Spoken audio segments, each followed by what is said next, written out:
ओम शांति। आज 24 अप्रैल 2026 है। अक्सर करके हम जो सेवा का साधन यूज करते हैं, सबसे बड़ा सेवा का साधन जो हर बच्चा यूज करता है वो है वाणी। लेकिन वाणी की सेवा कितना दूर तक पहुंचती है, कितना उस वाणी में जौहर है, क्यों किसी किसी की वाणी बहुत अच्छा असर करती है, बहुत अच्छी सेवा करती है, और क्यों किसी की वाणी का बोलते रहने का किसी पे कोई असर ही नहीं होता। ये राज बाबा आज हमको अपने इशारों में समझा रहे हैं। तो आइए सुनते हैं आज के बाबा के अव्यक्त इशारे। आपका एक एक बोल अलौकिक हो, फरिश्तों के समान हो, हर बोल मधुर हो। इस बात पर अभी अंडरलाइन करो, तब प्रत्यक्षता होगी। क्योंकि अभी तक वाणी की शक्ति व्यर्थ जा रही है। इसलिए वाणी में जो बाप को प्रत्यक्ष करने का जौहर व शक्ति होनी चाहिए वह कम है। वाचा को व्यर्थ से बचाओ तो बाप को प्रत्यक्ष करने का आवाज बुलंद होगा। एक बार दादी गुलजार एक ग्रुप को मधुबन में म्यूजियम समझा रहे थे। इतने में म्यूजियम के बाहर से मम्मा गुजरी। मम्मा को आवाज अंदर से आई कि कोई बहन किसी ग्रुप को ज्ञान सुना रही है। मम्मा को वो आवाज इतना अच्छा लगा, तो जो साथ में बहन थी, मम्मा ने उनसे पूछा, ये कौन बहन समझा रही है अंदर?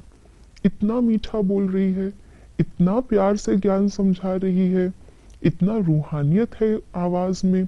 तो वो बहन ने बताया कि मम्मा ये गुलजार है। तो मम्मा ने उसी समय पर दादी को वरदान दिया कि इस बच्ची की वाणी पूरे विश्व की सेवा करेगी। तो देखिए, मधुर बोल से कितना बड़ा वरदान दादी को मिला, जो सच में हम सब ने देखा कि अव्यक्त बाप दादा ने दादी की ही वाणी से इतनी अव्यक्त मूल्यां चलाई, जिससे कि बाबा के पुराने बच्चों को भी पालना मिलती रही और इतनी सारी आत्माओं का जन्म उस अव्यक्त वाणी से हुआ।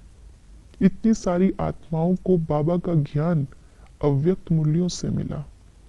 तो इसलिए जब उस समय पर मम्मा ने वरदान दिया, तो क्या इस समय पर मम्मा बाबा वतन में और शिव बाबा स्वयं हम बच्चों को, हमारी वाणी को, हमारे चरित्र को, हमारे संस्कारों को देख करके खुश नहीं होते होंगे, वरदान नहीं देते होंगे? तो अगर हमें वाणी से अच्छी सेवा करनी है और वरदान प्राप्त करना है, तो उसके लिए आज बाबा ने हमें युक्ति बताई है। हमारे बोल को अलौकिक बनाना है, फरिश्ते जैसा बनाना है।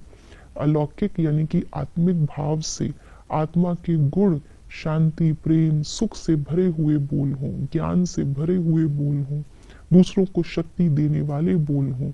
ये होता है आत्मिक बोल। और फरिश्ते के बोल, जैसे फरिश्ता बिल्कुल हल्का होता है, बोल में भी कोई भारीपन ना हो।